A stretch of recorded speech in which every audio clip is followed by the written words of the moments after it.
Race number 5 of the 2000 IRL season saw the IndyCars take on Texas Motor Speedway for the first of 2 IndyCar races at Texas that year, and similar to many Texas races over the years, this one did not disappoint. Qualifying was unfortunately rained out, so the field would start by the current IRL point standings, and that would put Buddy Lazier and Robbie Buell on the front row. Even though the race is ready to start and the track is dry, some dark clouds were still lurking in the background of the Texas Motor Speedway. And before we get going on this one, I just want to give a shout out to one of my channel members, Gary, better known on here as Chief G5150. He joined the channel at the primary sponsor level and took advantage of the perk that gives you priority video suggestions, and this race was suggested by Gary. Thanks for your support, Gary. Now let's get this going. Buddy Lazier will lead the field to green.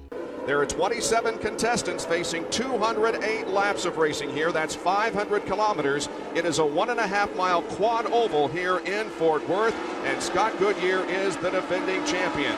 The field comes down and the green flag is out. Here we go at Texas Motor Speedway.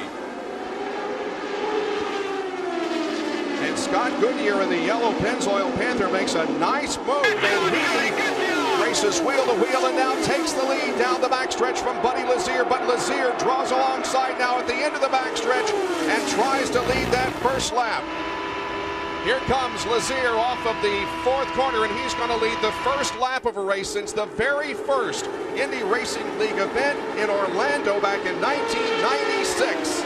Buddy Lazier and Scott Goodyear would trade the lead back and forth, with it pretty much being impossible to create separation between first and second, and the racing at the front of the pack would remain intense for the first 20 laps of the race. However, that rain and bad weather was in the area, and it was actually wreaking havoc on the broadcast as some of the onboard shots for the cars were beginning to get all fuzzy and staticky due to the interference of the weather. And then eventually, the yellow flag and then the red flag would come out for the biggest buzzkill in motorsports on an oval: rain. The red flag would be relatively short though, of only 36 minutes before the cars were back out on track and ready to resume the race. But as the engines were refiring, some drivers had a little difficulty. Bob Jenkins' Buzz Calkins' car did not fire either, and now they've got it fired. And what the problem was is because Calkins' car stalled after initially being started, there was a traffic jam, and they were trying to get other cars around Calkins.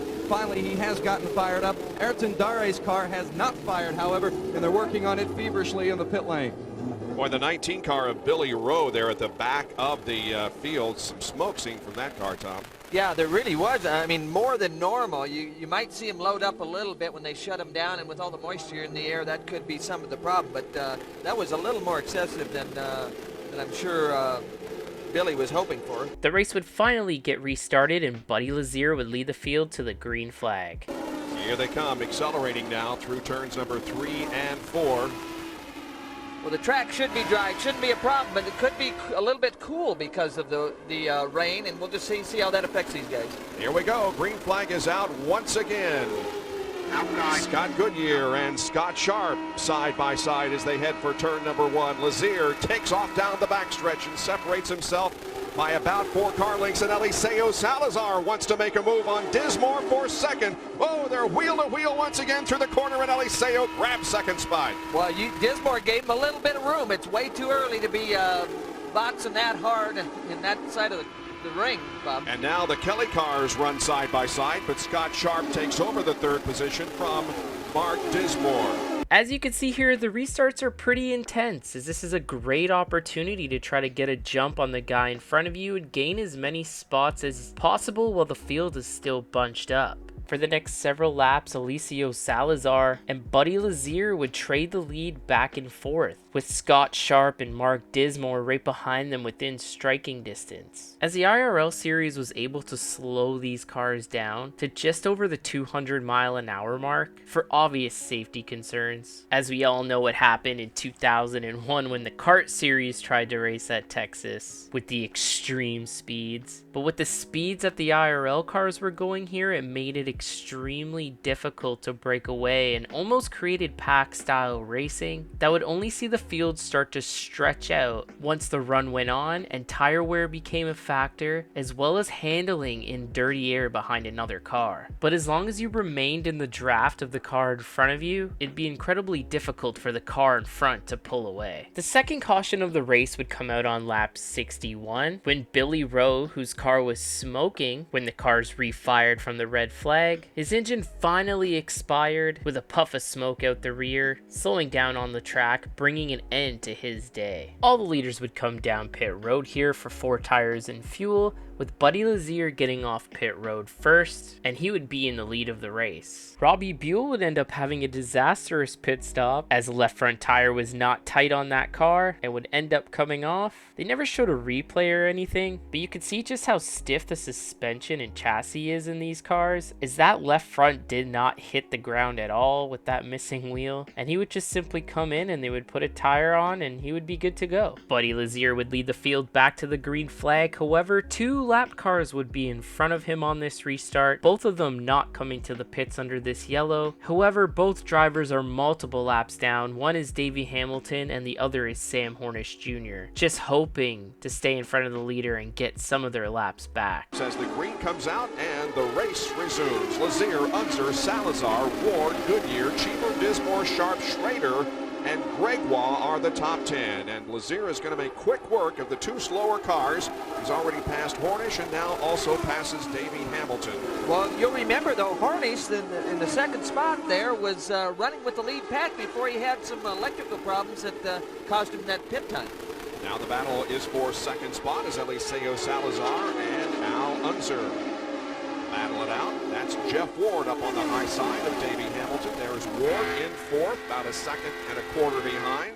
As you can see though, that strategy didn't work out too well for either one of those drivers, as Buddy Lazier was already past them by the time they completed the first lap. The racing was wild as ever, especially after the restart, as we go 3 wide for the lead here with Buddy Lazier, Al Unser Jr. and Eliseo Salazar. But despite this intense racing, everyone would mind their P's and Q's, as this would be the beginning of the longest green flag run of the entire race of over 100 laps. Almost 40 laps later and 11 cars still in the lead draft, Al Unser Jr. would pit from the lead and be the first driver to make a green flag pit stop. And over the next several laps, everyone would have to make that dart towards the apron of turn number 3 and make their green flag pit stop. Al Unser Jr. would remain in the lead upon the completion of the cycle of green flag pit stops, but as you can see here, the field was way more stretched out, and that huge lead pack that they were running in pre-pit stops was all but dissolved. However, it didn't take long though for Al Unser Jr. to get run down by the guys behind him, as a lead pack was developed again, although it only being half the size of what it was pre-pit stop. With 49 laps to go, Al Unser Jr. would once again pit from the lead, starting the second cycle of green flag pit stops of the race. This time though, a few more laps would go by before we would see more takers on pit road, as everyone was trying to extend their fuel mileage as long as they could, as this race was starting to look like it might go green all the way to the end. But the whole complexion of this race was about to change, as Buddy Lazier, who was a contender, would stall his car during his pit stop. They would get it refired and he would continue. Other drivers like Scott Sharp and Mark Dismore would remain out on the racetrack and were planning to stay out for another 4 laps. The broadcast would go to a commercial break, and during that commercial, the yellow flag would come out onto the track, as the number 14 of Jeff Ward would have an engine failure. This would put Scott Sharp in the lead of the race, but he would restart deep in the field as 10 cars would restart in front of him, mostly guys that ended up pitting under green, losing a lap, and one of those drivers being Al Unser Jr.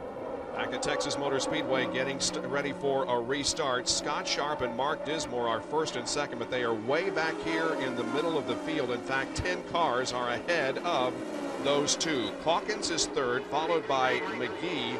However, McGee, Unser, Goodyear, and Salazar are among those ahead of the leader and therefore almost a lap down. Well, this is going to get pretty exciting right now because those guys that are almost on the tail end of the lead lap are going to do everything they can to try to stay there and hope for that yellow situation. Hope for a caution before too long so they can go clear around the racetrack. There is Scott Sharp in the Delphi Automotive System MCI WorldCom Dallara. Cheever has gone a lap down now, and he is shown in the 12th position. So is Buddy Lazier, who is 9th.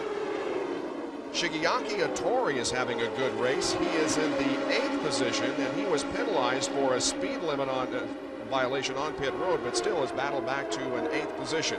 All those drivers in front of Scott Sharp, hoping for a quick caution, would get their wish, as Alicio Salazar, who was a contender early on in this race, would end up losing an engine in turn number 1, bringing out the yellow flag once again with 28 laps to go, giving the opportunity for several of those drivers to come back around and catch up with leader Scott Sharp. All of the front runners would obviously stay out under this yellow flag, and Scott Sharp would lead the field back to green with only 20 laps to go.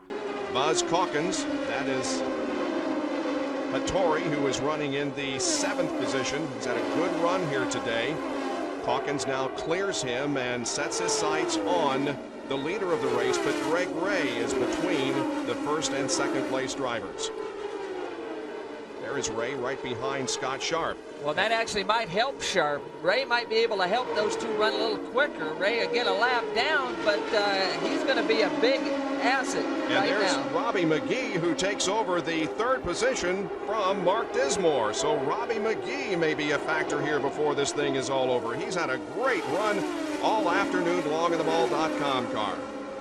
Bob, they haven't touched that race car today. They were telling me just a moment ago that they feel like they're not out of it yet, despite the fact that they were down to 4th or 5th at the time. The car has been terrific, and they felt like Robbie could still manage to get it to the front in the few laps remaining. We've got 18 left in this race. Robbie McGee would continue that charge forward, and with only 7 laps to go, he'd be right on the gearbox of leader Scott Sharp, trying to win his first ever IndyCar race. And that's Sarah Fisher. Now here's McGee on the high side. Oh, they could go 3 wide through the corner.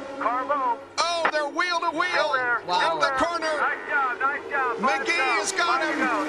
McGee has got him by a half a car length. Can he pull away? No, he hadn't pulled it away. I'm not sure he still got him. He doesn't.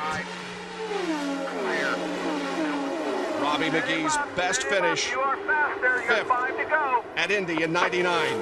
Well, you see that McGee was able to close it because of the draft, but now once he gets side by side, it equalized them quite a bit. Five more, hang in there. The advantage was to McGee at the line. Bob, and with that lead, Robbie McGee is the only driver other than Greg Ray to have led a lap in every single race. McGee has waited to the end to take the lead, but he's in quite a battle with Sharp to the end. Let's see if he can finish it. Work outside. Well, look at him. You can't decide which way to go. They head for turn number 3. Scott Sharp has the advantage as they come down for the white flag. 1 to go, a mile and a half left at Texas. McGee heads for the high side. Oh, they're so close going into turn 1. He got a little run going in, but that low side is... We're on the last lap of the race. The last lap of the race, a half a lap to go. McGee and Scott Sharp battle for the lead and the win at Texas. They come to the front corner side by side. Scott Sharp drives, gets the advantage, and comes down and wins it. Wow!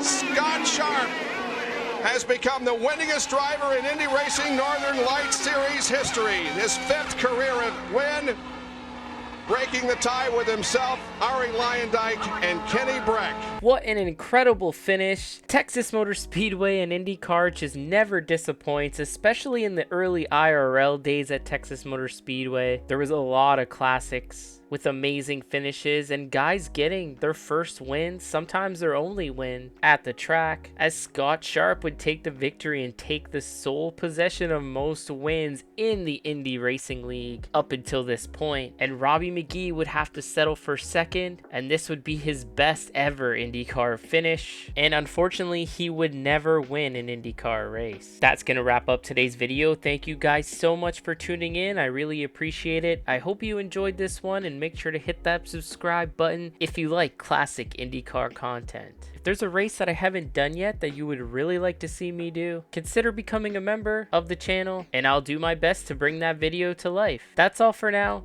Take care, everyone.